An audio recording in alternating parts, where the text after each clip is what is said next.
ବାଲେଶ୍ୱର ସଦର ତହସିଲ ଅନ୍ତର୍ଗତ ମାନସିଂ ବଜାର ମୁଜାର 10 ନମ୍ବର ୟୁନିଟ୍ ଅଧୀନ ତଥା ପୌରାଞ୍ଚଳର 7 ନମ୍ବର ୱାର୍ଡ ସ୍ଥିତ ଏକ ଅବ୍ୟବହୃତ ଓ ପୁତି ଗନ୍ଧମୟ ଦଳ ଗଡ଼ିଆ ପୋତା ଚାଲିଥିବା ବେଳେ କେତେକ ନ୍ୟସ୍ତ ସ୍ୱାର୍ଥ ବ୍ୟକ୍ତି ସ୍ଥାନୀୟ ଅଞ୍ଚଳବାସୀଙ୍କ ନାମ ବ୍ୟବହାର ସହ ଜିଲ୍ଲା ପ୍ରଶାସନ ନିକଟରେ ମିଛ ଅଭିଯୋଗ କରିଛନ୍ତି। ଫଳରେ ଦୀର୍ଘ ଦିନରୁ ସୃଷ୍ଟି ହୋଇଥିବା ଅସ୍ୱାସ୍ଥ୍ୟକର ପରିବେଶରୁ ମୁକ୍ତି ପାଇବା ନେଇ ସ୍ଥାନୀୟ ଅଞ୍ଚଳବାସୀଙ୍କର ଆଶା ମଉଳିବାରେ ଲାଗିଛି। ଏନେଇ ସେମାନେ ଜିଲ୍ଲାପାଳଙ୍କୁ ସାକ୍ଷାତ ସହ ଦଳଗଡ଼ିଆ ପୋତିବା ନେଇ ଜାରି ରହିଥିବା ଯେକୌଣସି କଟକଣାକୁ ଉଠାଇ ନେବାକୁ ଦାବି ଜଣାଇଛନ୍ତି। ପୋଖରୀର ଚତୁଃପାର୍ଶ୍ୱରେ ଗଡ଼ି ଉଠିଥିବା ବଡ଼ ବଡ଼ କୋଠା ଘର ମାଲିକମାନେ ଦଳଗଡ଼ିଆକୁ ପାଇଖାନା ମଇଳା ପାଣି, ଗାଧୋଇବା ପାଣି, ରୋଷେଇ ଘର ପାଣି, ଅଇଁଠା ଧୁଆ ପାଣି ସହିତ ବିଭିନ୍ନ ପ୍ରକାରର କଞ୍ଚା, ଶୁଖିଲା, ପଚା ଅଳିଆ ପକାଇଥାନ୍ତି।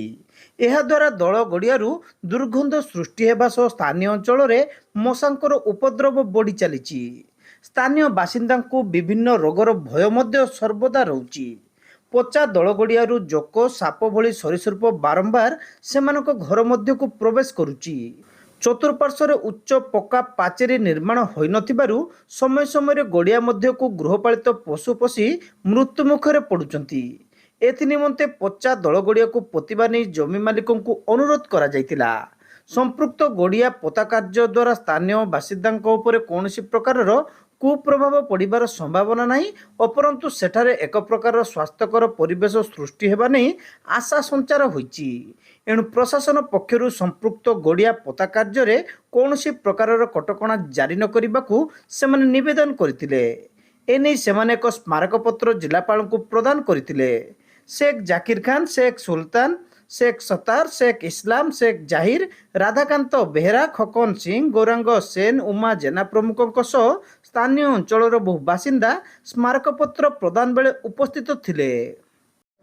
आमर 7 नंबर वार्ड आम ग्रामवासी तो निहाती आज आम कलेक्टर पाक आसलु लिखित भाव में ग्रामवासी मैंने समस्ते कलेक्टर को जड़ाई जो पोखरीटा मंडल बगीचा पोखरी अच्छी सी आज की 15-20 वर्ष हम पची माने अति अवर्जना अवस्था अति शोचनीय अवस्था गड़ियाटा पड़ी रही जहाँकि ना व्यवहार योग्य अच्छी ना से कौन ग्रामवासी उपकृत कम लगी पड़ी एत शोचनीय अवस्था से गड़ियार कहया न सरे से आमर आज को प्राय 8-10 जन लोक से मरले।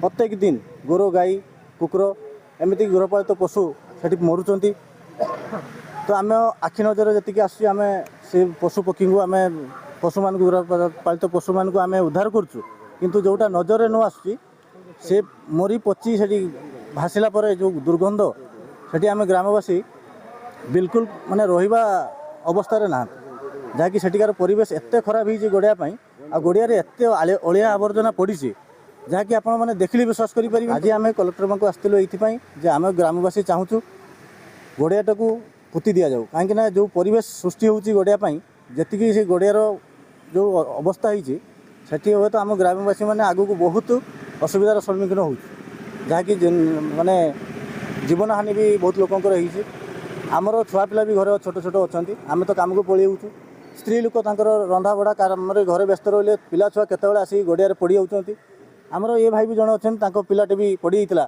ग्रामवासी देखिए उठे आम दाबी कर कलेक्टर को जे गड़ियाटा पोती दि जाऊ जेहेतु आम मान समस्त असुविधा एवं जदि पोती दियंती ताले आम उपकृत हो।